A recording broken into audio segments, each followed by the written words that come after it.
I'm Lloyd Holiday, and this is the Cost of a Thing podcast. Thanks for listening in today.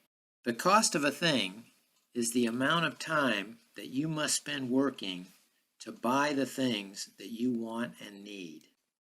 And that directly determines your standard of living. And the American standard of living is what this podcast is all about. And I'm going to be discussing anything that affects that standard of living, especially those things that affect it negatively. And especially those things that have lowered our standard of living from the one that we had in America here in the 1960s, which was better than the one today. And why am I doing this, talking about our standard of living? Because I've been there when it was better than it is now. I've seen how it was in the 1960s and 70s, and it was better in general for more people. And I don't see the government talking about this, trying to improve the standard of living. I don't see the media talking about this. It's either ignored or it's forgotten, and it may be purposely ignored. So that's why I want to bring these things out. I want to bring attention to the fact that our standard of living has gone down and is going down, and that's what I'm going to talk about right here on the Cost of a Thing podcasts.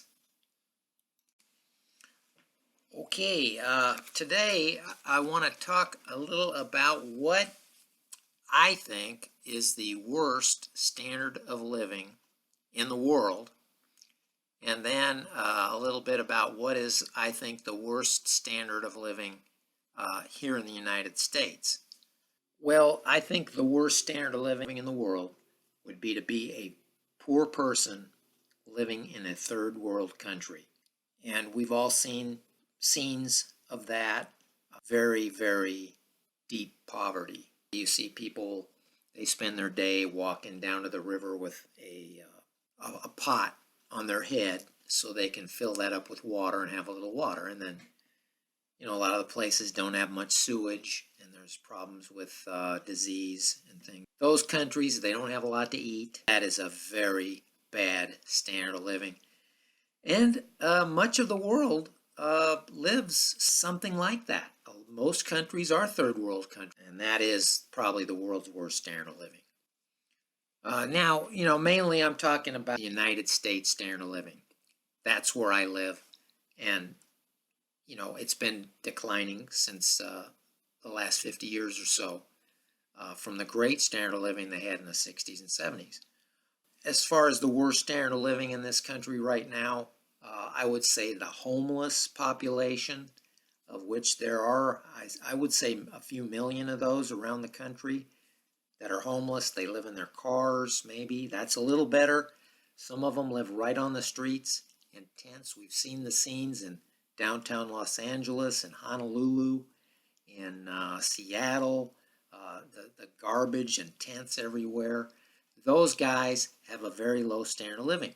You don't want to live like that.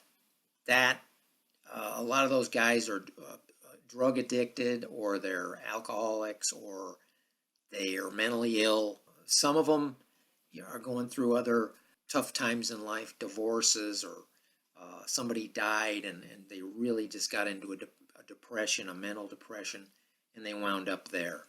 That's a very bad standard of living. It's terrible.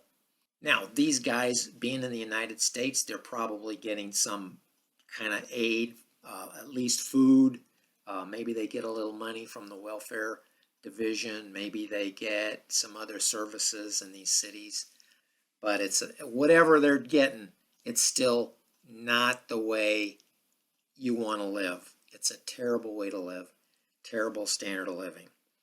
And it's become more widespread in the last 20 or 30 years. As our standard of living for the general population has declined, it's bumped more people into that homeless category.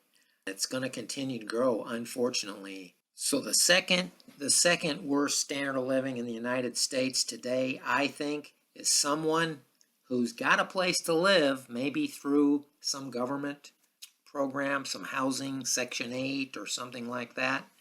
They're on welfare, they've got a place to live, but it's not going to be a great place to live. It's going to be kind of a rundown place in a bad part of town. That's what they're going to give you. They're not going to give you a great place to live if you're going to be on welfare. But you do you're better than homeless. And usually those are people with some children or something like that they can get on these rent programs. And they're on other welfare. Of course, they're on food stamps. They're on Medicaid, which gets them medical coverage. But it's still a terrible standard of living. You're not going to get a nice home to live in. You're not going to get, a good standard of living out of this. It's just they're going to give you some food. You can go down to the grocery store, so you're getting free food, or maybe you have a job, a low-paying job, and it's not enough. And the pay at jobs has decreased with respect to the price of things, so you don't have enough money from your earnings to cover your rent, your food, your medical insurance, your other things that you need. So you got to go on these welfare programs, or they put you on them. They're available, so people go on them. It's just getting by. It's not a good standard of living. And there are millions of people in this situation in the country. I think the statistics are 45 million people on food stamps in the country now, out of the 320 million or so in the United States. So that's a large percentage of people on that program. One of the things that's not talked about very much about being on welfare and those kind of things, and I know anybody could get in that situation, especially when they're young and they haven't saved very much money yet, is it's kind of a degrading situation, and it's not good for your self-confidence and your self-respect, and it could get in your mind and cause you mental distress. And even if you don't feel it, you might feel like you're getting away with something and getting this free money, free food, or whatever. But you're not going to feel good about that, I don't think, as a person inside. And it's just that, to me, contributes to it being a very low standard of living. If I was to try to give a young person advice, don't go down that road. Because once you go down there, you might get off in the future. You might get off the welfare, but you might stay on it. And then if you have kids, it's degrading for the kids too. They know they're on welfare. Why can't mommy and daddy or mommy pay for my food? Why do I gotta get? So it's a stigma. You don't want your kids to have to deal with that. You don't want to deal with it. I would recommend, of course, everything you can to stay out of that particular lifestyle. And now the third worst standard of living in the United States, and lots of people are in this boat. Having a low-paying job in a high cost of living area.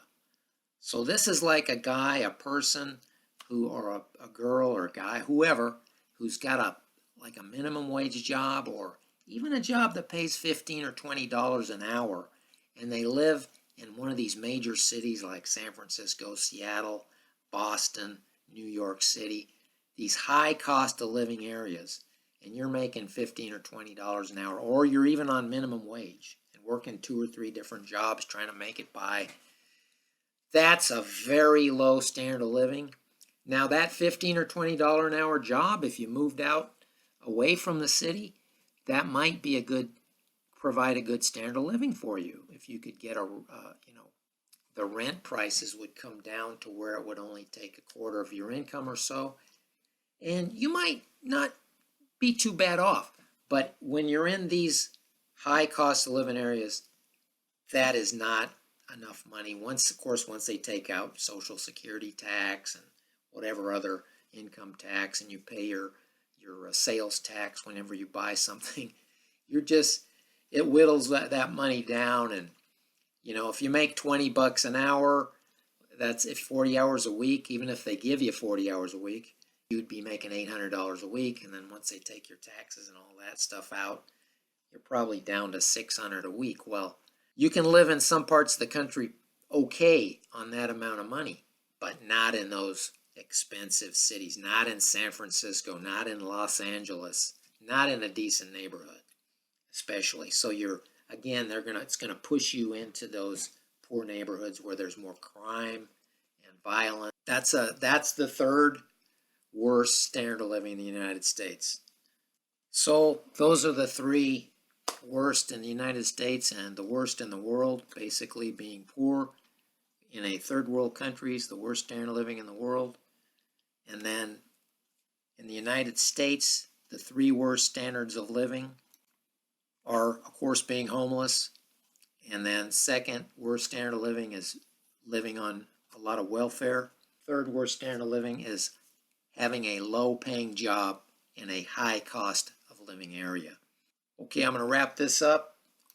And I've got my top 10 super ripoffs out there. They're all out there. All 10 of them are out there. These are the things that have destroyed and lowered our standard of living over the past 50 years. And I believe those are the main things that have done it. If you're interested in that kind of thing, go out there and check out those top 10 super ripoffs. Thank you for listening in today.